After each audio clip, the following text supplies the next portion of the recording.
from Zero Hedge. All hell broke out in Boston as police cruiser torched in premeditated attack on cops.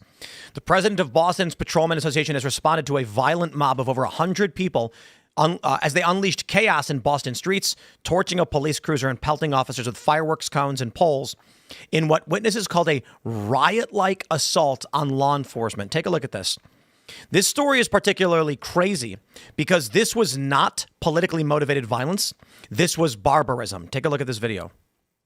A Boston police cruiser repeatedly hit with fireworks and set on fire. Investigators say dozens of people were involved overnight in what they're calling a targeted attack. Good evening, everyone. I'm Ken McLeod. Tonight, 2 people are in custody. And as WBZ's Paul Burton shows us, this wasn't the only incident locally involving a large crowd attacking officers.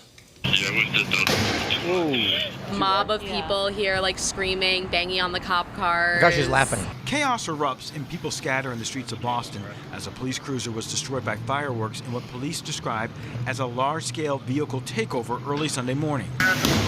Definitely unsettling to wake up in the middle of the night and see a cop car on fire outside your window. These BU students took this cell phone video. They live in the apartment above Mass Ave and Tremont Street. I just saw the cop car on fire, and then stuff was blowing up while they were putting it out. Police see how say they're all shortly smiling after 2 and a.m. laughing they about it? responded to reports of people gathered in cars to take part in illegal street racing and tricks. As officers approached the scene, they were met So there's by a bit more, but I think there's a couple points to be made in this. The official reporting is that this roving band, this violent mob, moved around 4 different neighborhoods in a what they called a coordinated, premeditated attack on police. 1 vehicle was blown up. In the video, as we already pointed out, these women who are witnessing it they're laughing about it. They're smiling and like, wow, look at this. They really don't understand what this leads to and how bad it could get. People don't get it. So my point on this is, it is particularly unnerving for me. This story is actually from October 5th, but it's only gotten any national attention 10 days later, or 9 days later. And what's worrying to me is over the past couple of weeks, I'm looking through the segments that I'm pulling up, and the escalation is getting terrifying. CBP rammed in, DHS agents, I think it was CBP, rammed in Chicago. When they pursued the guy who attacked them, they jumped out to flee, and they got surrounded by a bunch of random people in the neighborhood who started throwing rocks at the cops. The view that these cities have, LA declaring a state of emergency, on law enforcement is that they may as well be clowns at this point. And now we're seeing roving bands. I can't even call this a riot. It's barbarism. These people aren't doing it for any real reason other than it's funny to them and they laugh about it. I am deeply concerned with the exponential growth curve over the past couple of weeks in this escalation. Listen. It has been just over a month since Charlie Kirk was assassinated, and think about all the degrees of violence that we've already seen. A terror attack on ICE, 3 instances where federal law enforcement were rammed in their vehicles in Chicago. Now we're seeing this. My fear is, as it was described by Eric Prince, gradually then suddenly, one day everything's normal, the next day you wake up and the internet don't work, the electricity is out. I'm concerned we may be getting to that point where the conversation is had about what kind of precautions you need to take and when you need to actually, I'll keep the language light here, enact any kind of plan. That is like securing your family, moving to a new location, things like that. Yeah, you mentioned something here about the fact that this wasn't politically motivated as far as we know. And that appears to be the case. But one thing it's important to remember is that it's still directly tied to politics, because soft on crime policies, a failure to respect police from elected officials who go out and trash them when they're trying to maintain public order against rioters, that kind of rhetoric and this kind of weak law enforcement and a failure of our elected officials to support law enforcement is why this kind of thing is able to happen. So, Tim, this goes right to what you were just talking about, right? This comes down to a lack of enforcement of the law. We're letting things go. Nobody's pushing the law, and it has to starting from the top down. The DOJ needs to go after people at the top. I just posted right before the show on my Twitter feed, I got this thing sent to me from MoveOn.org.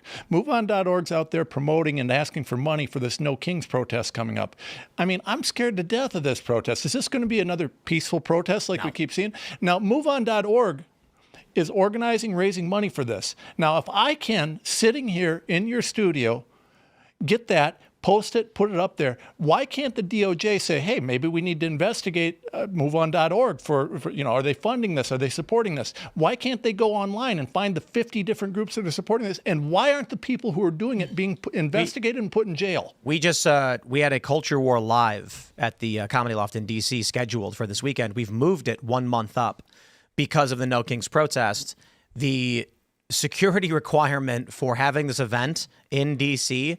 was exorbitant and impossible to permit. So let me put it this way. If we're going to get like me, Alex Stein, the liberals would be fine, but Emily Saves America, if we're going to be at this venue and it's publicly known and advertised, and you've got these Antifa terrorists from across the country descending on D.C., they are absolutely going to make a plan to attack and disrupt this venue. Mm-hmm. And so what would we have to do? We'd have to get permits to block off the street to be able to get us in and out during these. It's never going to happen. Yeah. So we were like, let's just move the event and we'll have it in November instead. Which is literally what the terrorists want, by the way. Right? I mean, it's true. It's like that's why these kinds of attacks happen, is because they want to make it impossible for you and other people to do events like this. And even if you're willing to do so, to make it so financially costly to be able to do it. Yep. There is a reality to how long we can do this show with the exponential increase in violence, lawlessness, death threats, etc. So I don't know where that threshold is. The death threats that we've received over the past month or so have resulted in probably the most extreme reaction we've ever had to have. I had to literally... I have been in contact with the FBI over the swattings. That was child's play compared to what's going on right now. As you saw, Benny Johnson was at a press conference with the DOJ over the threats to his family. Since the killing of Charlie Kirk, this has been a green light, and we have seen a dramatic escalation in threats.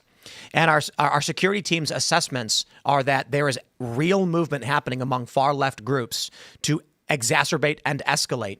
And we're witnessing it. We're watching it on the ground in Chicago when they attack law enforcement, when the judges rule that federal law enforcement aren't allowed to protect themselves. It is coordinated, and it is getting crazier. In fact, we have another story we'll pull up in a little bit. A judge just extended the ruling. Trump cannot deploy National Guard. They are outright telling us those that do not align with us will be barred from protecting themselves. Well, there's no question. Tim, going back to COVID, I was doing a lot of work on the COVID stuff, right? I had a guy follow me from my house to the gym, knock on the window of my car, hand me a packet, make some threats, and leave, right? Now, I mean, I'm COVID? A big guy, right? I'm not overly intimidated by people, but here's the deal. Like 12 feet tall. Yeah, I'm kind of an ogre, right? But a little bit of Shrek in me. But listen, here's the deal. They know where my family lives. They made that clear. Mm-hmm. They know where I work out. They made that clear. I mean, this is craziness. This isn't the kind of thing we should be having happening here, but we can't negotiate with these people. There are a lot of people in this country we need to do like Charlie Kirk did and talk to. But the problem is not the people that we can talk to. The problem is the people that want to kill us, that want to hurt us, that want to push violence, who are willing to do whatever is necessary. Those people you can't negotiate with, you have to defeat. And that's what we need from the president. We need to go after the people who are funding them. You remember Tesla? Remember when we're going after the guys that are keying the Tesla cars? I said back then, why the hell aren't we going after the guys who are paying for the guys to key the Tesla cars? We got to go after the heads of the snake. Well, I know who they are. I think the people keying the Teslas were just random people doing it. I don't think anyone was paid to do it. But the issue is, does everybody remember that earlier in this year we had, I think, like 70 some odd terror attacks? A woman driving a Tesla had someone speed in front of her and slam his brakes on and get out of the car and start screaming at her in the Pacific Northwest. Yeah. That there were people who went to Tesla dealerships and unloaded rifles into the building and vehicles. Yeah. Well, and that's what I'm saying.